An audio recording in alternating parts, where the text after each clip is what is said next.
Today is the 70th anniversary of the second wave of the Hollywood blacklist, a U.S. government and private business organized attack against freedom of speech in the motion picture industry.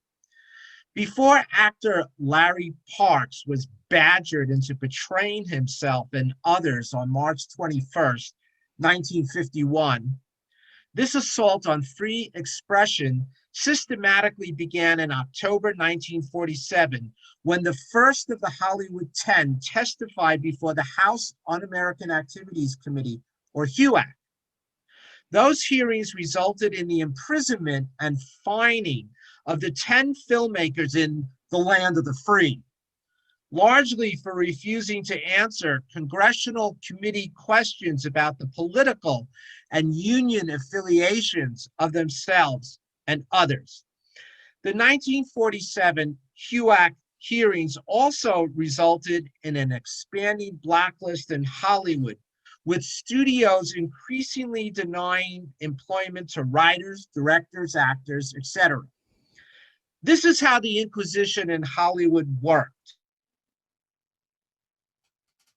Talent subpoenaed to testify before Washington witch hunters were asked the $64,000 question: are you now, or have you ever been, a member of the Communist Party? They were also bullied to incriminate others as peers and or supporters of various left-wing causes. It wasn't enough to confess one's own political sins. Penitents also had to denounce other heretics for their political associations and thought crimes.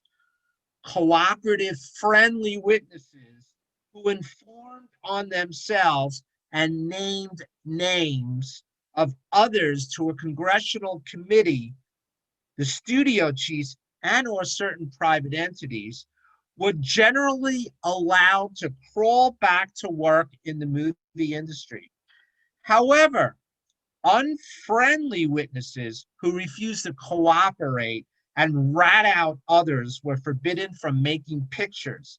This auto-da-fe wasn't limited to those in the movie colony who joined the Communist Party or CP. Heroic non-communists like actors Marsha Hunt and John Garfield had their employment curtailed because they wouldn't name others to save their own skins. More than 300 La La Land professionals lost jobs due to this motion picture purge. The Hollywood blacklist's consequences extended far beyond the ability of casts and crews to earn a living.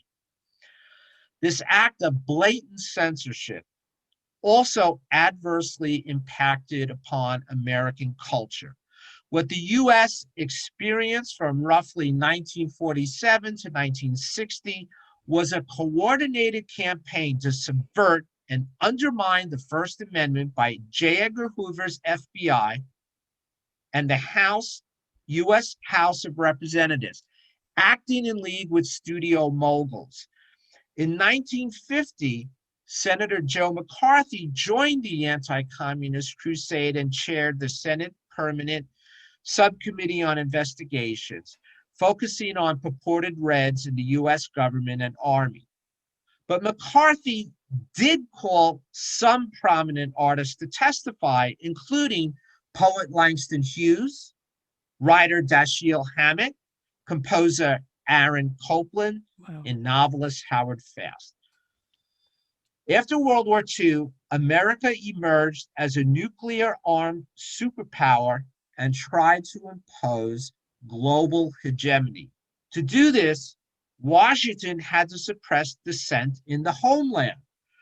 With HUAC and McCarthyism, the U.S. ruling class brought the Cold War home. To become the world's policeman, U.S. imperialists had to police America too. And badgering, tyrannizing celebrities attracted publicity and also warned ordinary people that they better be obedient. Today, right-wingers howl against political correctness and wokeness. HUAC and McCarthyism really were Cold War cancel culture, with congressional and intelligence entities collaborating with industrialists, the movie moguls, to impose their propagandistic version of politically correct arts and entertainment on Americans. This conservative cancel culture, which censored, stifled, punished, and policed domestic dissent, was an essential part of the Cold War's ideological holy war. The 1950s is widely seen as a dreary era of conformity, which explains why so many reactionaries yearn to return to it. Let's take a look at what the Hollywood blacklist and McCarthyism actually denied to American culture. The witch hunts are popularly portrayed as Reds under the bed's anti-communist hysteria. But as a film historian who thoroughly researched this period, I have a different viewpoint. There were, in fact, a significant number of communists, plus many fellow travelers and independent leftists in Hollywood from the 30s until the HUAC purges. Injecting progressive content, they made the movies better. Let's look at some other films that exemplify the cultural contributions of Communist Party and leftist talents.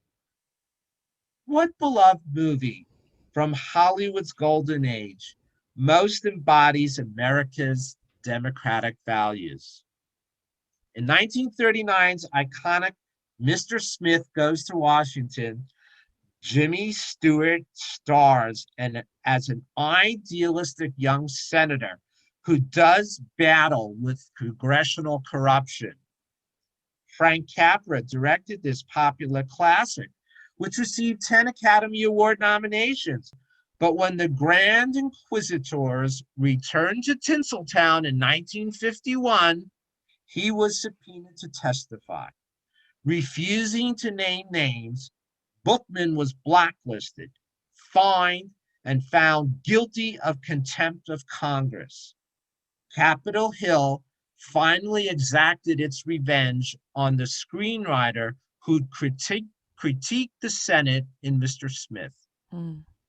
In 1936, Charlie Chaplin stood up for factory workers, strikers, and the unemployed during the Depression in modern times. In 1940, as Nazis conquered Europe, Chaplin's satire, The Great Dictator, bravely mocked Hitler and defended the Jews. What was Chaplin's reward?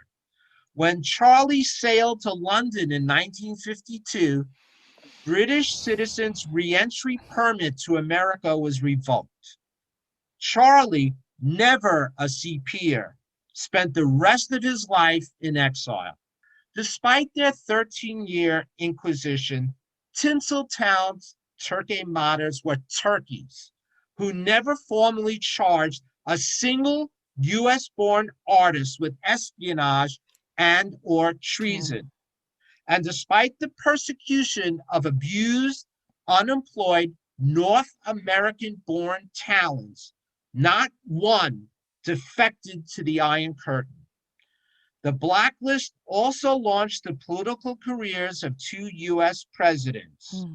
Actor Ronald Reagan, who testified to HUAC, which Congressman Richard Nixon served on.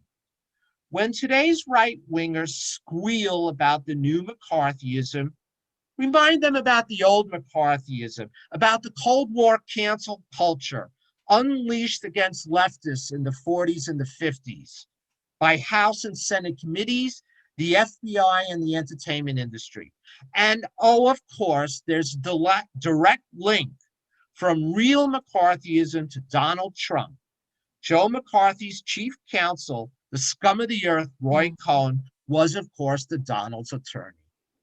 In the USA, from the Palmer Raid to the first Red Scare to the Cold War, to HUAC, to McCarthyism, to COINTELPRO, to Trumpism and beyond, political repression and the national security surveillance state have primarily targeted leftists, and it has done so at a great cost to American culture and our political discourse. Thank you. Bravo. Thank you, Ed. Thank you for your testimony.